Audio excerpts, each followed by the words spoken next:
दोस्तों नमस्कार। मैं राधेश्याम यादव और आप देख रहे हैं मेरा विद्रोही चैनल। आप मेरे वीडियो को लाइक करें, मेरे विद्रोही चैनल को सब्सक्राइब करें और बेल आइकन दबाना न भूलें, जिससे जब भी नया वीडियो अपलोड करूं तो इसकी सूचना सबसे पहले आपको मिले। तो आपको अपने आप पर हंसी आएगी कि आप कैसे कैसे व्यवहार कर रहे हैं और आपको कुछ पता भी नहीं चलता कि आप किस दिशा में जा रहे हैं, आप अपने जीवन को किस दिशा में लेके जा रहे हैं। हम ऐसे ऐसे व्यवहार करते हैं अपने अहंकार में, अपने क्रोध में, अपने लोभ में, जिसके बारे में अगर खुद सोचा जाए, अपने बारे में सोचा जाए तो अपने आप पर हंसी आएगी। तब अपनी बेवकूफ़ियाँ दिखाई देनी शुरू होती है कि क्या हम इसी कार्य के लिए इस जगत में आए हैं, क्या ईश्वर ने यह इतनी कीमती मानव शरीर दी है ऐसे व्यर्थ के कार्यों के लिए। तब हमें पश्चाताप होगा और तब हम अपने जीवन के गहराइयों में उतरने का प्रयास करेंगे। जिस दिन हमें अपने जीवन की व्यर्थता दिखाई दे जाएगी, जिस दिन हमारे द्वारा किए जा रहे व्यर्थ के कार्यों के परिणाम हमारे समझ में आ जाएगा और कार्यों की दिशा का पता लग जाएगा। तब हमें अपने आप पर तरस आएगी और फिर हमारे जीवन में एक अभूतपूर्व बदलाव आएगा, जो बदलाव आज के पहले कभी न आया था, जिसके बारे में हमने कभी सोचा ही न था। हम जो व्यवहार करते हैं उसके बारे में हम कुछ कभी विचार ही नहीं करते। अगर हमने किसी को बुरा बोल दिया तो हम कभी सोचते ही नहीं, कभी विचार ही नहीं करते, कभी निष्पक्ष भाव से उसके संबंध में सोचते ही नहीं कि हम कैसा व्यवहार कर रहे हैं।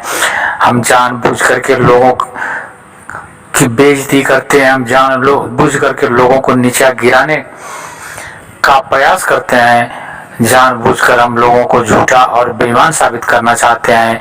अगर कभी हम निष्पक्ष भाव से अपने बारे में सोचें तो हमें यह दिखाई दे जाएगा कि हम किस तरह लोगों के साथ मजाक कर रहे हैं और सही मायने में जो कुछ हम दूसरों के साथ कर रहे हैं और दूसरों के साथ न करके आने वाले कल के लिए हम अपने आप के लिए दुख निर्मित कर रहे हैं। यही कारण है कि मनुष्य दुख और तनाव से घिरा हुआ है। हमें लगता है कि हमने किसी को बुरा बोल दिया तो हम बड़े हो गए, लेकिन वह बुराई उसे तो बाद में कष्ट पहुंचाएगी, लेकिन अपने आप को तत्काल पहुंचना शुरू हो जाता है।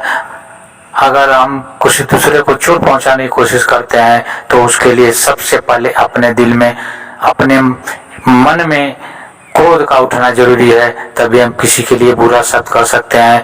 हो सकता है कि जिसके लिए हम बुरा शब्द का प्रयोग करते हैं वह उसको उतना बुरा ना लगे, लेकिन उसके पहले हमारे हृदय में बुराई उठी है, हमारे हृदय में उसके लिए नफरत का भाव जागा है, तभी हम कठोर शब्द बोल पाए हैं। और कठोर शब्द पैदा करने के लिए तो अपने भीतर बुराई का सागर होना चाहिए, अपने हृदय में बुराई के बीज बोने पड़ेंगे, तभी तो हम किसी दूसरे के संबंध में बुरा बोल सकेंगे, बुरा कर सकेंगे।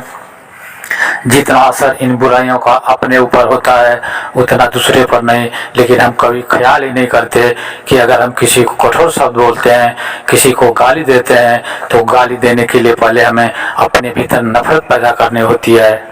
अगर हम किसी को ताने मारते हैं तो ताने मारने के लिए किसी योग्यता का होना आवश्यक नहीं है, बस मुंह में जुबान और हृदय में द्वेष होना चाहिए। ताना मारना आसान है, हो सकता है कि जिसको हमने ताना मारा हो वो हल्के में ले ले, उसे बिल्कुल बुरा न लगा हो, वो हंस करके टाल दे, लेकिन ताना मारने के लिए सबसे पहले अपने दिल में तो नफरत पैदा करनी पड़ती है। उस व्यक्ति के प्रति जिसको हम ताना मारते हैं उसके प्रति हमें अपने हृदय में, अपने मन में और अपने जहन में बुराई पैदा करनी पड़ती है। तो उससे पहले उसका असर हमारे शरीर पर हो गया, हमारे अस्तित्व पर हो गया, तभी तो हम दूसरों को ताना मार पाएंगे। अगर हम किसी दूसरे घर में आग लगाने जाते हैं तो सबसे पहले अपने हृदय में आग लगानी पड़ती है, अपने तन मन को जलाना पड़ता है, अपने भीतर घृणा पैदा करनी पड़ती है, तभी तो हम दूसरे के घर में आग लगा सकते हैं। हो सकता है कि उसका घर जलने से बच जाए, उसका घर जलने से लोग बचा लें या परिस्थितियां बचा ले, लेकिन हमारे हृदय में तो आग लग गई, हमारे हृदय में तो घृणा पैदा हो गया, तभी तो हम दूसरे के घर में आग लगाने जा रहे हैं। कैसी विडंबना है अगर हम अपने इन कार्यों के प्रति, ऐसे व्यवहारों के प्रति बिल्कुल निष्पक्ष भाव से देखें। हम बिल्कुल यह न सोचें कि हम अपने लिए कर रहे हैं। हम इस तरह का भाव रखें कि दूसरा, अगर एक आदमी दूसरे के इस तरह का व्यवहार कर रहा है तो क्या वो अच्छा कर रहा है, उसे क्या कुछ मिलने वाला है और इससे उसके जीवन में कितनी बड़ी क्रांति आने वाली है। तो हमें अपने आप पर हंसी आएगी, अपने आप पर तरस आएगा, और फिर हमारे भीतर जो घृणा पैदा हुई थी, जो जलन पैदा हुई थी, जो द्वेष पैदा हुआ था, उसके दर्शन होंगे, और फिर हमारा हृदय धीरे धीरे शुद्ध होता जाएगा। एक समय ऐसा भी आएगा जब हम पूरी तरह से गंगा जल जैसे पवित्र हो जाएंगे, हमारा हृदय बिल्कुल शुद्ध हो जाएगा, और तब हम दूसरे को कठोर शब्द बोलने से पहले हम अपने आप पर विचार करेंगे, और तब हमारे जीवन में एक ऐसा परिवर्तन आएगा, एक ऐसा परिवर्तन आएगा जैसा परिवर्तन आज के पहले कभी ना आया था। हमारे हृदय में एक ऐसा करुणा का भाव जागेगा जिस तरह का करुणा आज के पहले कभी न जागा था। पूरे मानवता के प्रति एक ऐसा प्रेम पैदा होगा, एक ऐसे प्रेम का बीज पड़ेगा जिस तरह का बीज हमने अपने जीवन में आज के पहले कभी न डाला था। एक पति पत्नी पर आरोप लगाता है, पत्नी पति पर आरोप लगाती है, और अगर पति और पत्नी दोनों विचार करें, निष्पक्ष भाव से विचार करें कि क्या जो हम आरोप अपने पति पर लगा रहे हैं, जो आरोप अपने पत्नी पर लगा रहे हैं, क्या हमारा हृदय उस आरोप को स्वीकार करता है? क्या हमें लगता है कि हम आरोप सही लगा रहे हैं, या फिर हमें पता रहता है कि उसे नीचा दिखाने के लिए हम कुछ भी बोले जा रहे हैं? हम आरोप जो लगा रहे हैं अगले को छोटा दिखाने के लिए, अगले को तुच्छ दिखाने के लिए, अगले को नीचा दिखाने के लिए हम झूठ बोल रहे हैं। हमारा हृदय इसे स्वीकार करता है, हमारा हृदय इसे जानता है, हमारा मन जानता है। हम जानते हैं कि हम दूसरों को नीचा दिखाने के लिए झूठ बोल रहे हैं, फिर भी हम किस तरह से अपने आप को धोखा दे रहे हैं। हम सोचते हैं कि हम पत्नी को धोखा दे रहे हैं, पत्नी सोचती है हम पति को धोखा दे रहे हैं, लेकिन उसका हृदय, उसका मन तो जानता है, उसका अस्तित्व जानता है कि वह झूठ बोल रहा है, वह झूठे आरोप लगा रहा है।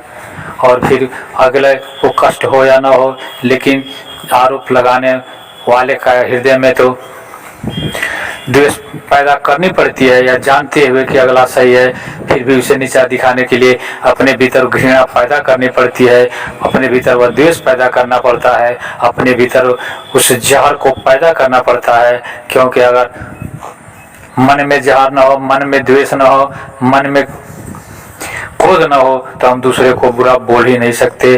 क्योंकि ये बुरे शब्द तो हमेशा क्रोध में निकलते हैं, बुरे शब्द तो हमेशा घृणा से निकलते हैं, दूसरों को नीचा दिखाने का भाव तो हमेशा द्वेष से निकलता है। फिर धीरे धीरे हमारे भीतर इन दोषों का लोप होता जाएगा और हमारा जीवन पवित्र हो जाएगा, हमारा जीवन बिल्कुल छोटे बच्चे जैसा निश्चल हो जाएगा। फिर हमारे जीवन में चारों तरफ खुशियां बरसेंगी, ऐसी खुशियां जिन खुशियों का अनुभव आज के पहले हमने कभी न किया था, कभी हमने सोचा भी न था कि हम इतने खुश भी हो सकते हैं। हमारे भीतर इतनी खुशियां भी छिपी हुई हैं इन छोटी छोटी बातों के पीछे। अगर हम अपने आप को देखें, छोटी छोटी बातों के लिए अगर हम निष्पक्ष भाव से देखें, तो हमारे भीतर एक परम ज्योति जगेगी, हमारे भीतर एक पवित्रता का भाव जागेगा, हमारे भीतर एक करुणा का भाव जागेगा, और वह करुणा हमें आसमान की बुलंदियों तक ले जाएगी। फिर हम अपने जीवन में पूरे तरह से संतुष्ट रहेंगे और हमारे चारों तरफ खुशियां बरसेगी।